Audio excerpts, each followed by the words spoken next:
Yang dimana di episode sebelumnya kita pun telah melihat pertarungan Hong Chen melawan Xiaoyan.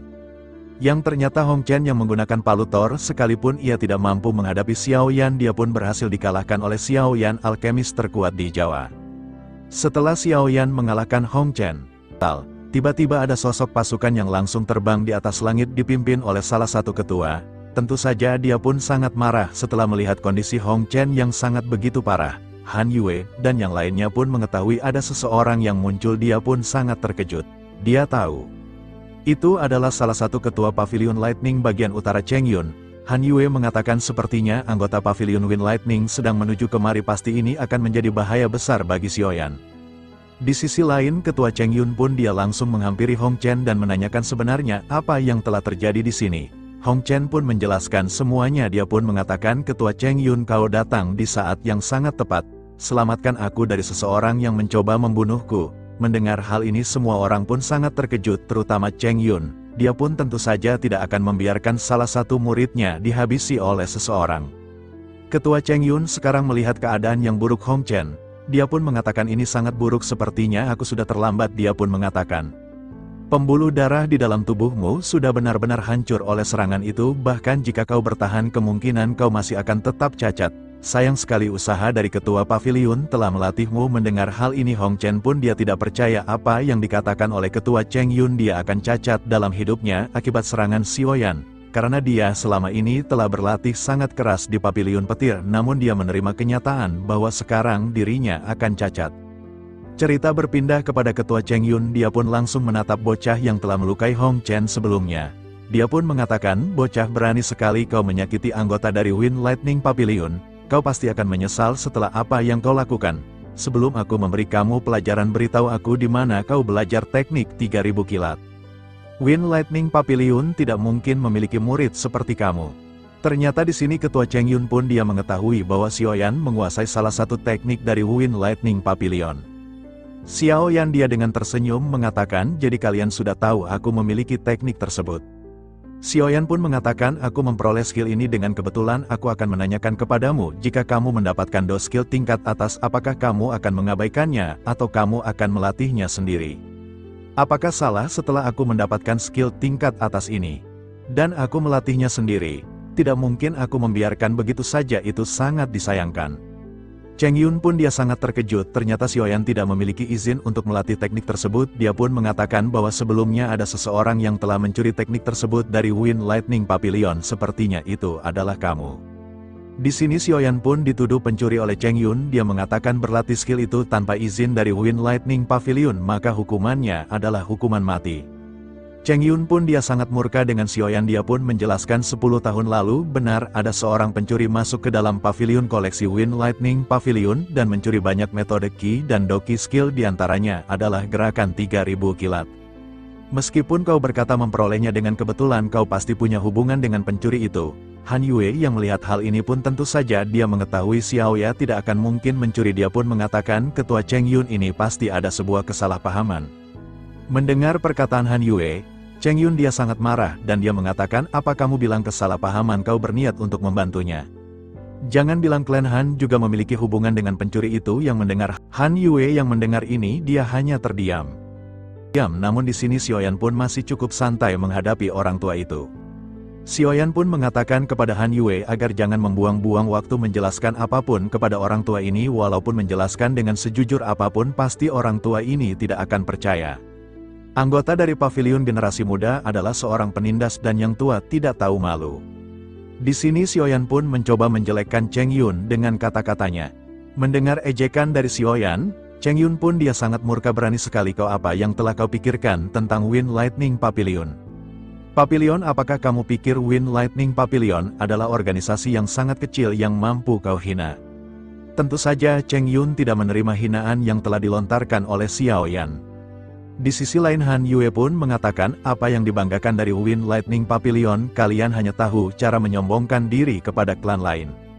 Mendengar perkataan pedas dari Han Yue, Cheng Yun pun dia benar-benar murka kali ini.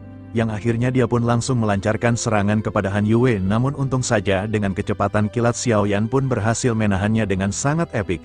Beraninya kau menyerang wanita lawan aku, alkemis terkuat dari Jawa? Jika kamu berani, Kamu menyerang gadis yang sangat muda dengan umurmu sekarang, apakah kamu tidak malu? Kau benar-benar sangat pengecut. Cheng Yun tidak peduli dengan perkataan dari Xiaoyan. Cheng Yun mengatakan, sekarang kamu memiliki dua pilihan: kembali bersamaku ke Wind Lightning Pavilion, dan biarkan ketua dari Wind Lightning Pavilion Utara untuk memutuskan bagaimana nasib kamu. Karena kamu telah melatih teknik gerakan 3000 kilat tanpa izin dari Wind Lightning Pavilion. Dan yang kedua, aku akan membunuhmu di tempat ini tak peduli apapun. Karena gerakan 3000 kilat tidak boleh digunakan oleh orang luar. Maka dari itu, aku sarankan kepadamu dua pilihan itu.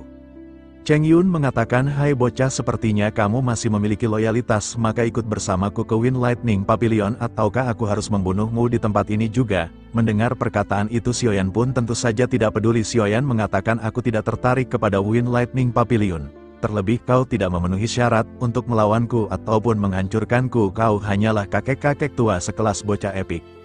Mendengar perkataan sombong dari Xiaoyan, Cheng Yun tertawa terbahak-bahak. Hahaha, kenyataan memang begitu, yang muda menggantikan yang tua, anak muda ini memang sangat sombong. Dia menambahkan, aku ingin melihat kemampuan apa yang kamu miliki sampai-sampai kamu begitu sombong.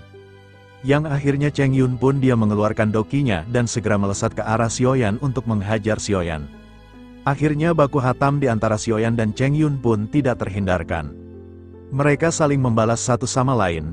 Di sini gerakan Cheng Yun pun dia sangat cepat karena dia juga berasal dari Wind Lightning Pavilion. Dia memiliki gerakan kilat sama seperti Xiaoyan. Yang akhirnya dia pun menggunakan salah satu teknik dari Wind Lightning Pavilion, Thunder Attack, dan langsung menyerang ke arah Xiaoyan. Sekarang serangan itu tepat berada di kepala Xiaoyan, akan menghantam Xiaoyan. Namun tiba-tiba ketika serangan itu akan menghantam kepala Xiaoyan, tiba-tiba muncul sosok tangan emas dan langsung menahan serangan Cheng Yun. Hal ini membuat Cheng Yun pun sangat terkejut. Ia pun mengatakan, apa ini? Dojong bintang 6 yang akhirnya serangan Cheng Yun pun berhasil ditahan. Di sini Cheng Yun pun dia terpental dan dia sontak kaget ketika melihat ada sosok misterius di samping Xiaoyan. Dia pun mengatakan, apa bukankah itu boneka? Bagaimana mungkin dia memiliki boneka yang sekuat itu? Cheng Yun pun terkena mental karena melihat boneka wayang yang sekarang berada di tingkat elit 6 dojong. Dia tahu boneka ini sangat kuat, dia merasakan ketika dia sedang bertarung barusan. Dan dia merasakan boneka itu pasti lebih kuat dariku. Boneka ini tak terkalahkan dan tidak ada kelemahannya. Cheng Yun pun dia tahu jika dia bertarung dengan Xiaoyan dan boneka wayang itu dia pun tak akan mungkin menang, yang ada dia akan mati di tempat ini. Melihat keadaannya sudah tidak baik-baik saja, akhirnya dia pun menoleh kepada Hong Chen. Hong Chen, apa yang kamu tunggu lagi? Panggil ketua Hong Tian Xiao datang ke sini. Sepertinya aku tak akan mungkin menang melawan boneka wayang itu. Yang pada akhirnya cerita pun berpindah kepada Hong Chen. Di sini Hong Chen pun dia mengeluarkan sebuah batu giok berwarna merah darah. Dan dia pun mengatakan, oh iya, aku sampai lupa, sialan, kau merusak hidupku, leluhurku tak akan mengampunimu. Setelah apa yang telah kamu lakukan, kemudian Hong Chen pun langsung memecahkan batu giok itu dan cahaya merah darah muncul di tempat itu. Dia mengatakan, leluhur, tolong balaskan dendam untukku. Melihat hal ini Han Yue pun dia juga terkejut, ia tidak mengira Hong Chen akan sampai memanggil leluhurnya. Han Yue pun mengatakan, Xiaoyan, sekarang kamu lebih baik pergi dari tempat ini. Hong Chen, dia telah memanggil leluhur Hong Tian Xiao, dia berada di dojong bintang 5, kau tidak akan mungkin menang untuk melawannya. Han Yue pun berusaha mengingatkan Xiaoyan untuk pergi di tempat ini dengan segera. Namun di sini Xiaoyan yang mendengar perkataan itu hanya seorang elit dojong bintang 5. Xiaoyan pun cukup santai. Dan dia pun mengatakan tak perlu terburu-buru, harus ada awal dan akhir untuk pertarungan dengan seseorang yang lebih kuat. Setelah itu Xiaoyan pun memerintahkan kepada boneka wayang untuk melawan Cheng Yun. Karena dia tahu leluhur Hong Chen akan muncul di tempat ini. Xiaoyan yang pun mengatakan kepada boneka wayang sekarang bunuh dia. Dengan secepat kilat boneka wayang itu langsung melesat kepada Cheng Yun. Dengan seketika boneka wayang langsung melesat ke Cheng Yun. Di sini Cheng Yun pun dia kewalahan saat melawan boneka wayang itu. Karena boneka wayang itu tidak memiliki sakit walaupun diserang bertubi-tubi dan bahkan dia lebih kuat dibandingkan dirinya. Tentu saja ini akan menjadi kesulitan jika melawannya. Akhirnya baku hantam di antara mereka pun tidak terhindarkan. Sekarang Cheng Yun melawan dari boneka wayang. Cheng Yun merasakan pukulan dari boneka wayang, dia pun merasakan benar-benar boneka wayang ini sangatlah kuat. Sial, bagaimana di bocah itu bisa membuat boneka wayang dengan kekuatan mengerikan seperti ini.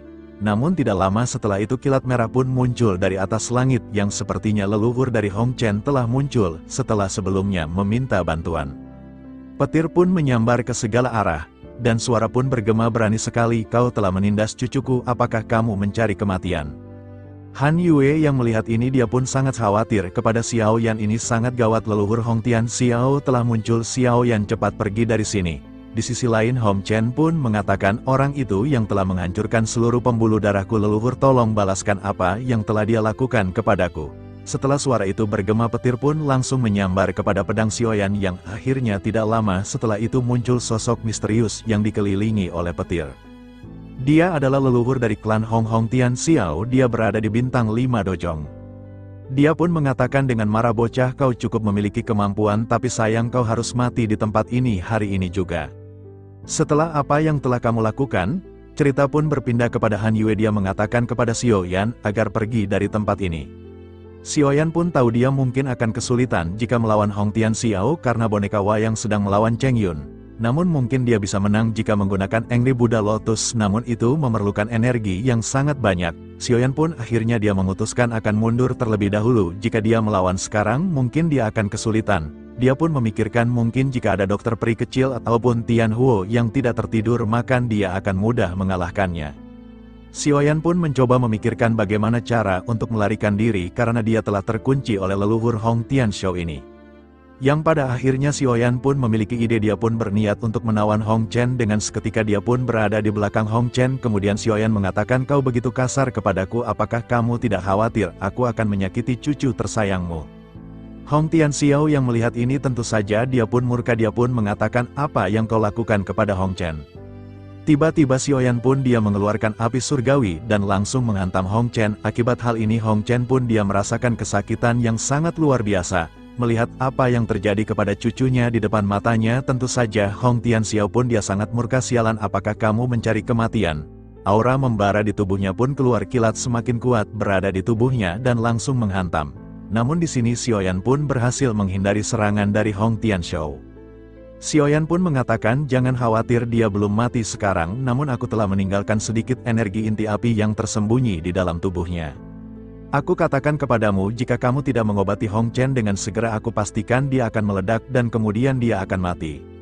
Mendengar hal ini tentu saja Hong Tian Xiao pun dia sangat terkejut, dia tidak ingin cucu tersayangnya mati begitu saja.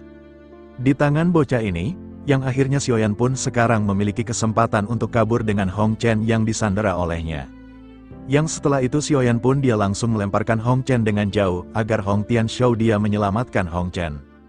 Dan dia bisa kabur. Xiao Yan pun mengatakan, jika kamu ingin cucumu tetap hidup sebaiknya cepat kejar dia segera dan sembuhkan sekarang, jika terlambat sedikit saja dia akan meledak.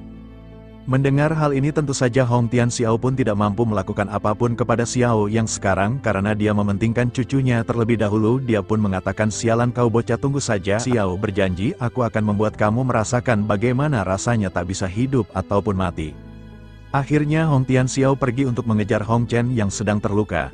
Sekarang Xiao Yan pun memiliki kesempatan untuk melarikan dari tempat ini. Han Yue pun mengatakan kepada Xiao Yan, sudah cukup sekarang kamu pergi dari tempat ini segera, jangan khawatir kepada klan Han.